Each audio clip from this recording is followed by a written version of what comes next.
വൈകുന്നേരമായപ്പോൾ ഞാനും പാറുവും വിചാരിച്ചു സോണു ചേച്ചിക്ക് ഒരു സർപ്രൈസ് കൊടുത്താലോ എന്ന്. സോണു ചേച്ചി വീട് മാറിയിട്ട് ഞങ്ങൾ ഇതുവരെ അങ്ങോട്ട് പോയില്ല. അപ്പോൾ ഒരു സർപ്രൈസും ആകും, വീട് വിസിറ്റ് ചെയ്തതുമാകും. ചെന്നിട്ട് കോളിംഗ് ബെല്ലടിച്ചിട്ട് കാണാതെ ഞങ്ങൾ വിചാരിച്ചോടത് ആരും കാണത്തില്ലെന്ന്. പക്ഷേ ചിരി കേൾക്കുന്നുണ്ടായിരുന്നു. ജനലിൽ കൂടെ ഞങ്ങളെ കണ്ട് കാണും. ഞങ്ങളെ വീട്ടിനകത്തേക്ക് ക്ഷണിക്കുകയാണെങ്കിലും ചീത്തയും വിളിച്ചോണ്ടാണ് വീട്ടിലേക്ക് വരുന്നത്. എന്തിനാണെന്നറിയോ? പറഞ്ഞിട്ട് ചെല്ലാത്തതിന്. പിന്നെ എങ്ങനെ സർപ്രൈസ് ആകുന്നത്? ചെന്നപ്പോൾ അക്കു സ്കൂൾ വിട്ട് വന്നിരിക്കുന്നു. ഡാനിയാണെങ്കിൽ ടി വിക്കകത്താണ്. ദേവ ചെന്നതുപോലും ഡാനി അറിയില്ല. ചാടിത്തുള്ളി മറിയുമായിരുന്നു. അപ്പോഴാണ് നമ്മുടെ ശിവ ബേബി സോണി ചേച്ചിയുടെ കയ്യിൽ ഇരുന്ന് മിണുങ്ങുന്നത്. കുറേ ദിവസമായി സോണി ചേച്ചിയെ കണ്ടിട്ട് അവൾക്ക് അതിൻ്റെ ഒരു ഇതുണ്ട്. പോരാത്തതിന് ഈ പിള്ളേരുടെ ബഹളവും. ഡാനിയും ദേവയും പിന്നെ കണ്ട ഉടനെ ആകെ കെട്ടിപ്പിടുത്തുമായി സന്തോഷമായി. അവർ കുറേ ദിവസമായി മീറ്റ് ചെയ്തത്. വീട് കാണാൻ ചെന്നിട്ട് വീട് കണ്ടില്ലെന്ന് വേണ്ട, പാറുവും ഞാനും അതിൻ്റെ തന്ത്രപ്പാടിലായി. ആദ്യം തന്നെ സോണി ചേച്ചിയുടെ ബെഡ്റൂം കാണണമെന്നായിരുന്നു. എങ്ങനെയാണ് ഇപ്പോൾ സെറ്റപ്പാക്കി ഇട്ടിരിക്കുന്നതെന്ന് അറിയണമല്ലോ.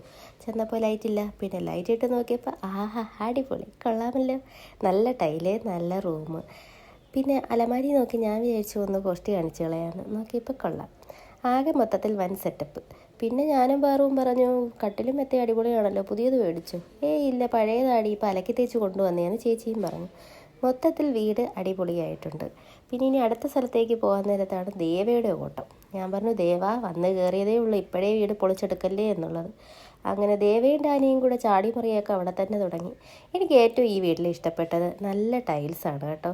നല്ല രസമുണ്ട് കാണാൻ. നമ്മൾ തടിയുടെ ഒരു മട്ടും, പിന്നെ വീടും നല്ല രസമുണ്ട്. എല്ലാം കൊണ്ടും നല്ലൊരു വീട് തന്നെയാണ്. അടുക്കളയാണ് നമ്മൾ ഈ കാണുന്നത്. അടുക്കളയും കൊള്ളാം. പിന്നെ ചേച്ചിയും പിള്ളേരും മാത്രം ഉള്ളതുകൊണ്ട് ഫുൾ ടൈം ചേച്ചിക്ക് ജോലി. അല്ലൂൻ്റെ ബെഡ്റൂമാണ്. അല്ലൂന് പിന്നെ എല്ലാം പെർഫെക്ഷൻ ആണെന്നാണ് ചേച്ചി പറയുന്നത്. സത്യം കേട്ടോ, അവൻ്റെ റൂം നല്ല നീറ്റ് ആൻഡ് ക്ലീൻ ആക്കി ഇട്ടിട്ടുണ്ട്. ചേച്ചിയുടെ റൂമും അതുപോലെയാണ്. ദേവയുടെ ഡാനിയുടെ ബഹളം എന്ന് ശിവ ബേബി ആകെ കരച്ചിലായി. അവൾക്ക് എന്തോ ഒരു മൂഡ് ഓഫും ഉണ്ട്. കാരണം ഉറക്കം അങ്ങോട്ട് ശരിയായില്ല എന്നുള്ള തോന്നല്.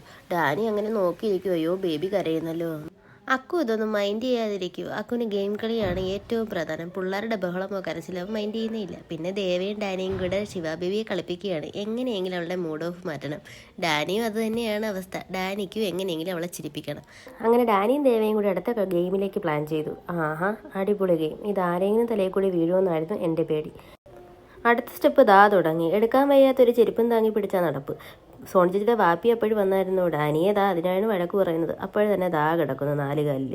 എൻ്റെ മുന്നേ ഈ ഡാനിയെ കൊണ്ട് തോറ്റല്ലോ. ഡാനി വീണ്ടും ആ ചെരുപ്പ് ട്രൈ ചെയ്യുവാണ്. പക്ഷെ എന്തൊക്കെ പറഞ്ഞാലും അവൻ കറക്റ്റായിട്ടാണ് കേട്ടോ ആ ചെരുപ്പിടുന്നത്. ലെഫ്റ്റിലും റൈറ്റിലും ഇട്ടുകൊണ്ട് തന്നെയാണ് അവൻ്റെ ആ നടത്തം. അതെന്തായാലും ഞാൻ അവനെ സമ്മതിച്ചു കൊടുത്തിരിക്കുന്നു. കറക്റ്റായിട്ട് അവൻ അതൊക്കെ ചെയ്യും. പിള്ളേരുടെ കുരുത്തക്കേടെല്ലാം കണ്ടു കഴിഞ്ഞപ്പോൾ ഞാനും സോണി ചേച്ചിയും പാറും കൂടെ ഒരു പ്ലാൻ ഇട്ടു. എന്തെങ്കിലും കഴിക്കാൻ പോയാലോ എന്ന്. അങ്ങനെ ദേവയ്ക്ക് ആകെ വിഷമം, ഡാനിയെ കൊണ്ടുപോകുന്നില്ലെന്നു. ഡാനിയെ കൊണ്ടുപോയി സോണി ചേച്ചിക്കൊന്നും കഴിക്കാൻ പറ്റത്തില്ലെന്നാണ് സോണി ചേച്ചി പറയുന്നത്. അങ്ങനെ ഞങ്ങൾ ചിന്നക്കട റൗണ്ടിലെത്തിയൊന്ന് കറങ്ങി. അവസാനം ഗുരുപ്രസാദിലെത്തി. മസാല ദോശ തട്ടിയാലോ എന്ന്. അങ്ങനെ എന്തോ ഒരു ഭാഗ്യത്തിന് ഞങ്ങൾക്ക് സീറ്റും കിട്ടി. അതിനിടയിൽ വിനോദം വന്ന് കയറി. അങ്ങനെ എന്തായാലും കറക്റ്റ് സമയത്ത് ഞങ്ങൾക്ക് മസാല ദോശ കിട്ടി. ഞാനും സോണി ചേച്ചി മസാല ദോശ, പാറുവിന് നെയ് റോസ്റ്റ്, ദേവയ്ക്ക് പ്ലെയിൻ ദോശ. വിനോദിനൊന്നും വേണ്ടെന്ന് പറഞ്ഞു. പക്ഷെ സംഭവം കൊള്ളാം കേട്ടോ. പിന്നെ അതിൻ്റെ ഇടയ്ക്ക് ഞങ്ങൾക്ക് പൂരി കൂടെ കഴിക്കണമെന്ന് തോന്നി. അങ്ങനെ പൂരിയും പറഞ്ഞു.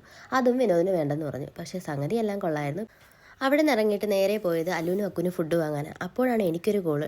നീ എവിടെ? നീ വീട്ടിൽ വരുന്നില്ലേ? വർക്ക് കഴിഞ്ഞ് നേരത്തെ വന്നതിൻ്റെ ഒരു അഹങ്കാരം ഉണ്ട് കേട്ടോ. നമ്മളല്ലേലും എവിടെയും പോയാൽ അങ്ങനെയാണല്ലോ അവരുടെ കോള്. അവിടെ പിന്നെ സ്പെഷ്യലായിട്ടുള്ളത് ചിക്കൻ ഫ്രൈ ആണ്. അങ്ങനെ ചേച്ചി അപ്പവും ചിക്കൻ ഫ്രൈയും വാങ്ങി. ഞാൻ പൊറോട്ടയും ബീഫ് ഫ്രൈയും വാങ്ങി. അങ്ങനെ ചേച്ചിയെ വീട്ടിൽ കൊണ്ടാക്കിയിട്ട് ഞാനും ദേവയും വീട്ടിലേക്കും പോയി. പാറുവും വിനോദും വേറെ ഏതോ വഴിക്ക് പോയി. അപ്പം ഞങ്ങളുടെ ഈവനിങ് ട്രിപ്പ് ഇത്രയേ ഉള്ളൂ. Okay, tata bye bye, see you. Like ചെയ്യണം, ഷെയർ ചെയ്യണം, സബ്സ്ക്രൈബ് ചെയ്യണം. ബൈ.